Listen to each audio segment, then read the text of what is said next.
Hi, everyone. Welcome to those of you who are new, and welcome back to those of you who are subscribers. This is the Magnitude 10 YouTube channel where we talk everything comic book related for the love of comic books. Before we get into the main feature, I wanted to announce we did it. We have surpassed 100 subscribers, and as promised, I will be giving away a free slab. But to go even further, if you can join us on Sunday afternoon, August 17th, we'll get started at around 2 o'clock Central Time. I'll be giving away the free slab. I'll be drawing the name. Don't forget to register. You do have to submit on the website. You do have to submit an email so that I can put your name in the drawing.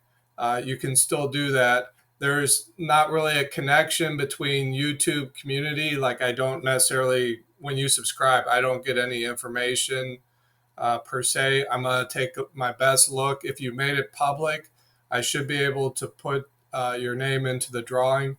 You don't have to attend, no purchase required, but you do have to register to be part of the drawing. And this will be the first giveaway. I'm going to have several guests of Magnitude 10 on the live stream. If you can join us, we'll have a fun discussion. We'll take a look at some comic books and talk about everything that's been going on.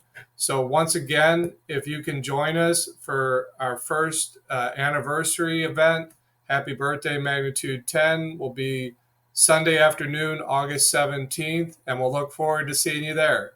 Thank you, and on with the show. Okay, in this episode, we're going to take a look at back issues, and in particular, a crossover event. So we're going to take a look at, in particular, issue number 3 and its crossover with Avengers 260. Here's where I give a spoiler alert. If you have not read Secret Wars and you do not want the story spoiled, save this video for later, come back to it after you've read. Fair warning. Okay, let's go ahead and proceed. So this came out, Secret Wars, you may be more familiar with Marvel's Superheroes Secret Wars, which came out in '85. This is Secret Wars 2, which came out in '86, following on the heels of the success of the first 12-issue maxi series. Secret Wars 2 consisted of 9 issues. Here's issue 3 and issue 9. These are very affordable and you can pick them up still for reasonable prices. The first series was a big hit and success.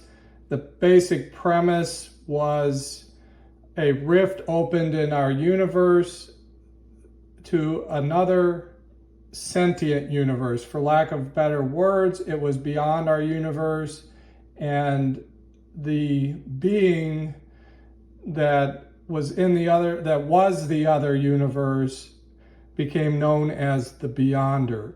But in the first Secret Wars, we didn't really learn much about the Beyonder. I'm going to go ahead and set this one aside. So in Secret Wars 2, it was much different. It centered on the Beyonder as he wants to learn what it's like to be, he didn't know that anything else existed besides himself. So imagine someone that has the power of an entire universe, a universe. And so now he's in a universe that is made up of different bits and pieces, that's not just one homogeneous being. And he's trying to fathom and understand that. They opened these with, on the title page, they showed you the next issue, and here are the crossovers for issue 4. So that was a great marketing technique. First, it gave them an opportunity to introduce, all their characters, maybe get you hooked on another title that you would not normally read. you might purchase it in order to read the crossover event that occurred, the part of the story that occurred in that other title. So, you know, it was a great way, a great marketing tool to sell more comic books. And remember, this was before the age of computers, let alone the internet. So there was no such thing as reading a digital copy or a reprint. This was it. So we're here in 1986. He took the form of Captain America after shadowing Captain America. And he just starts blundering through like what it's like to be human, to have to sleep, hunger. Here he's sleepy. He runs into this lady in the street, and she takes him to her boss, who's a crime boss, and just the shenanigans ensue. Then they have a little, it was typical of the time, they have a little summary. This is showing the event in Secret Wars where he created Battle World, and the first series was just a big battle royal where he wanted to understand conflict and fighting, and so he brought all the superheroes and villains. He obliterated a galaxy, created a battle world, and teleported all the Marvel superheroes and villains. And he told them that the only way that they could survive is if they were to fight each other, fight or die. So that was the first Secret Wars. But this one had a lot more to do with, you know, the character of the Beyonder, and then they spun off like this. In the first or second issue, he runs into Iron Fist and Power Man, Luke Cage, and he winds up, Luke Cage says that finally one I met spoke clearly, advocating behavior which was simple and direct, if not entirely comprehensible. This is it, man. Bread, cash, gap. Remember, this is the lingo back then.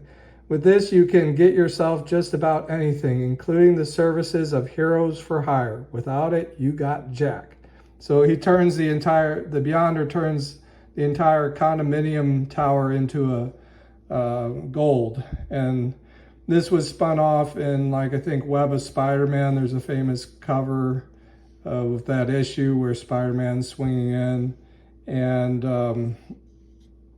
it was a platform where they could spin off stories into all their titles.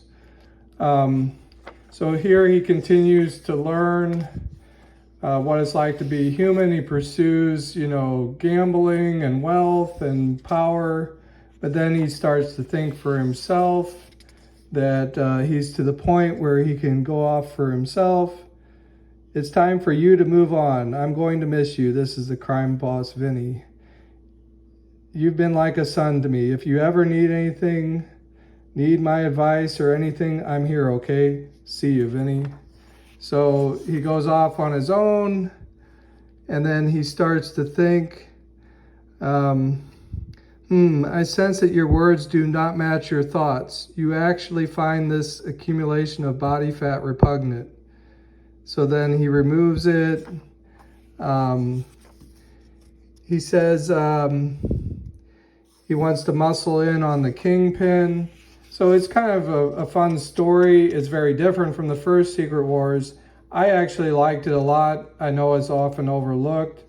But if you like kind of the philosophical and all-powerful being, like here, he's so powerful he controls every molecule, even free will, except for Owen Reese, the Molecule Man, who has power that probably rivals the Beyonder. We're not sure. They're developing that story.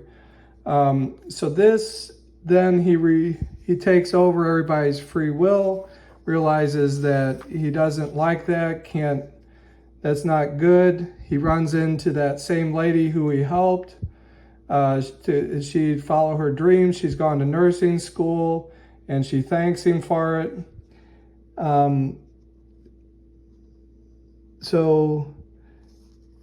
And tells him that she loves him.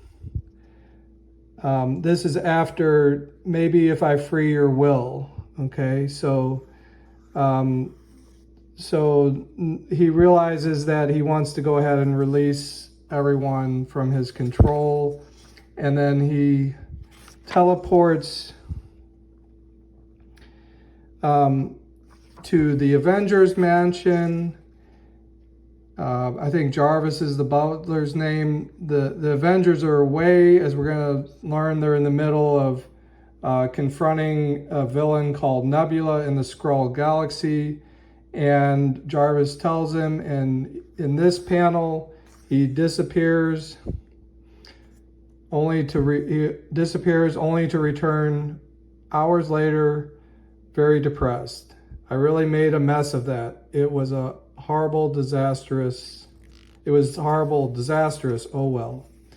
So, and here is where, along with like Daredevil 223, Hulk 312, Avengers 260.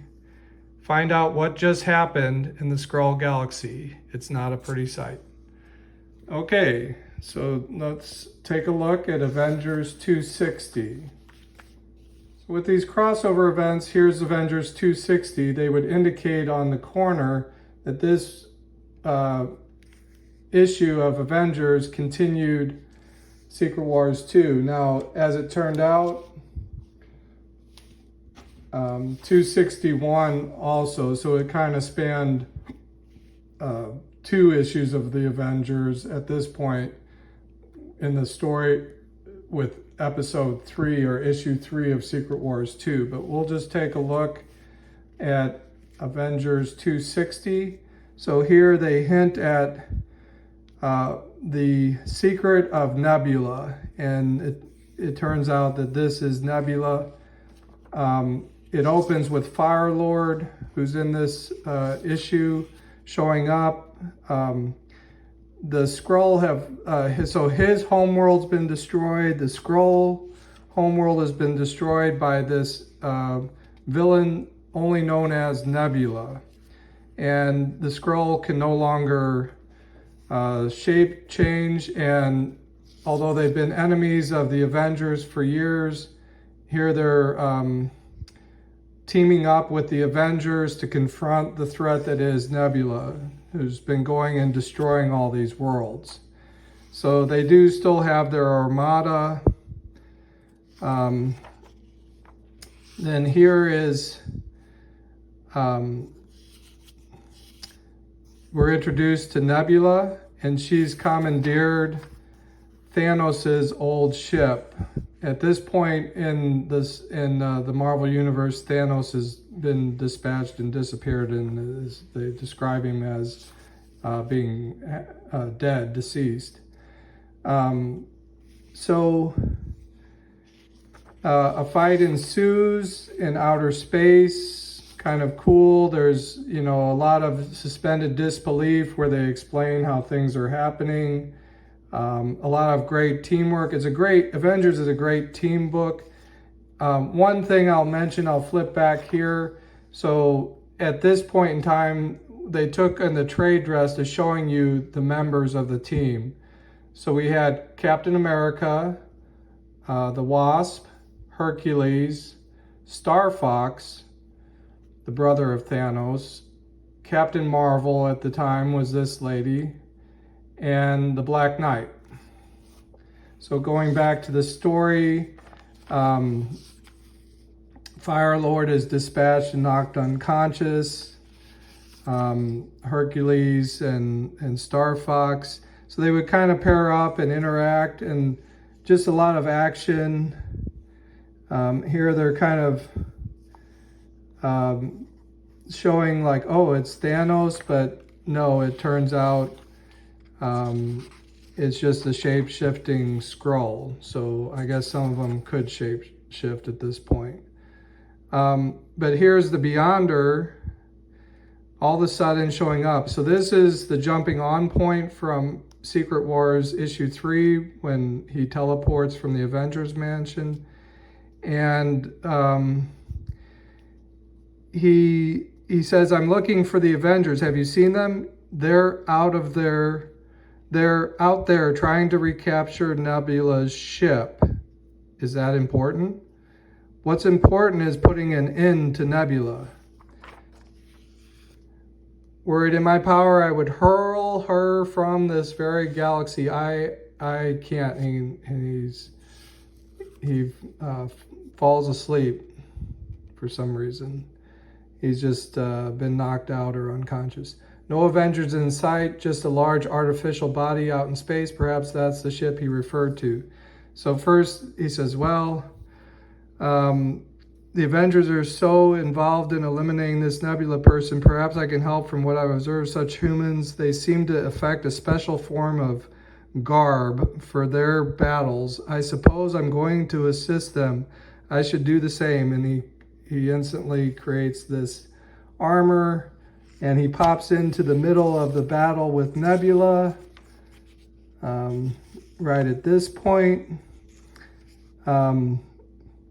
Suddenly, so they've actually kind of beaten down Star Fox. Suddenly, hello, I'm afraid I don't recognize anyone here. Are any of you Avengers? Nebula, beware, this is a great power in this being. I can feel it. He's like a telepath. You are Nebula? In that case, I strike on behalf of the Avengers. So again, another blunder. He just, for a split second, Nebula and her lieutenants stand transfixed in the eerie glow of the stranger's power, and then gone. They're gone. You appeared to oppose Nebula. Are you an Avenger? Yes, I'm an Avenger. Who the bleep are you? And what have you done with Nebula? I'm from beyond. As for Nebula and the others, well, they've been removed from this galaxy. Isn't that what you wanted? No. Are you insane?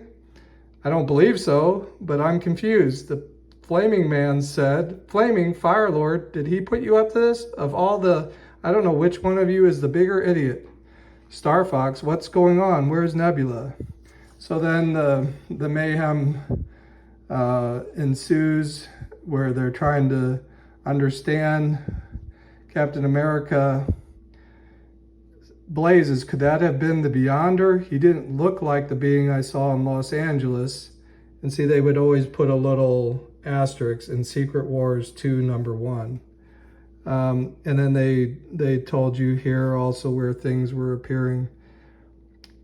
Still, changing appearances would be simple for him. His power is virtually limitless.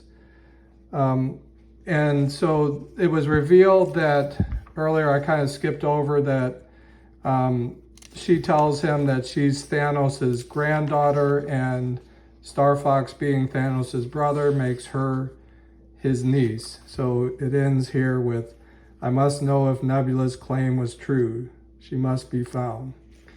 So that was the mystery that was hinted at, that she's Thanos' granddaughter. And so that is how it ends. And the back page here, they again show what's happening in Secret Wars 2. And in the other crossover titles that correspond to issue number 5. Now, one thing I did want to point out before we end this episode, this was in the 80s, and I did a deep dive. So later there was a special epilogue to Secret Wars that occurred after the event ended. There was, so issue 9 kind of straddled and crossed over with issue 265 and 266. So this was kind of before issue 9, and this was immediately after. So one thing I wanted to point out, as I mentioned, these are kind of time capsules. Doing a deep read, I noticed here in the back, I think it was required of publishers, and I know it's very, very small print, but they had to publish the print runs. And at this time, and this was 86, this issue was receiving 400,000 copies were being printed with a subscription of 250,000. This continued to grow into the 90s, where I think titles of X-Men peaked at like 1 million. And though this was definitely the heyday of comic books, I'm glad they're still around. I'm glad we can still enjoy them. I hope you enjoyed this, and please comment, let me know what you would like to see in the future. And we'll see you next time on Good Reads with Jeff, Magnitude 10. Bye for now.